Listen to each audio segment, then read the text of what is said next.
घास में गुड़िया। एक राजा था, उसके 12 बेटे थे। जब वे बड़े हो गए तब राजा ने उनसे कहा कि तुम्हें अपने अपने लिए एक एक पत्नी ढूंढ कर लानी है, लेकिन वह पत्नी एक ही दिन में सूत काटकर कपड़ा बुने, फिर उससे एक कमीज सिलकर दिखाए, तभी मैं उसे बहू के रूप में स्वीकार करूंगा। इसके बाद राजा ने अपने बेटों को एक एक घोड़ा दिया। वे सभी अपनी अपनी पत्नी खोजने निकल पड़े। कुछ ही दूर गए थे कि उन्होंने आपस में कहा कि वे अपने छोटे भाई को साथ नहीं ले जाएंगे। 11 भाई अपने छोटे भाई को अकेला छोड़कर चले गए। वह रास्ते में सोचने लगा कि वह आगे जाए या लौट जाए। उसका चेहरा उतर गया था। वह घोड़े से उतरकर घास पर बैठ गया और रोने लगा। रोते रोते अचानक चौंक गया। उसके सामने की घास हिली और कोई सफेद चीज उसकी ओर आने लगी।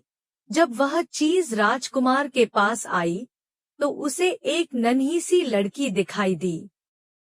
उसने कहा, मैं छोटी सी गुड़िया हूँ, यहाँ घास पर ही रहती हूँ। तुम यहाँ क्यों आए हो? राजकुमार ने अपने बड़े भाइयों के बारे में बताया।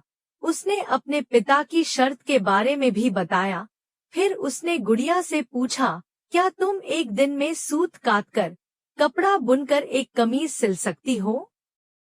अगर यह कर दोगी तो मैं तुमसे शादी कर लूंगा। मैं अपने भाइयों के दुर्व्यवहारों के कारण आगे नहीं जाना चाहता। गुड़िया ने हाँ कर दी। तुरंत ही उसने सूत काटा कपड़ा बुना और एक छोटी सी कमीज लेकर महल की ओर चल पड़ा। जब वह महल में पहुंचा तो उसे शर्म आ रही थी, क्योंकि कमीज बहुत छोटी थी। फिर भी राजा ने उसे विवाह करने की अनुमति दे दी। राजकुमार गुड़िया को लेने चल पड़ा।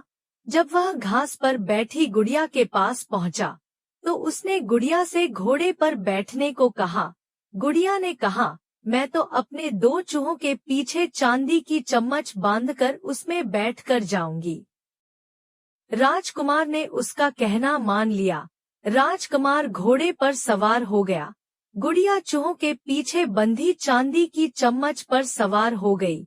राजकुमार सड़क के एक ओर चलने लगा, क्योंकि उसे डर था कि कहीं उसके घोड़े का पांव गुड़िया के ऊपर न पड़ जाए। गुड़िया सड़क के जिस ओर चल रही थी उस ओर एक नदी बह रही थी। अचानक गुड़िया नदी में गिर गई, लेकिन जब वह नदी के अंदर से ऊपर आई तो राजकुमार के समान बड़ी हो गई थी। राजकुमार बहुत प्रसन्न हुआ। राजकुमार महल में पहुंचा तो उसके सभी बड़े भाई अपनी अपनी होने वाली पत्नियों के साथ वहां आ चुके थे, लेकिन उसके भाइयों की पत्नियों का न व्यवहार अच्छा था, न ही वे सुंदर थीं। जब उन्होंने अपने भाई की सुंदर पत्नी को देखा तो वे सभी जल भुन गए।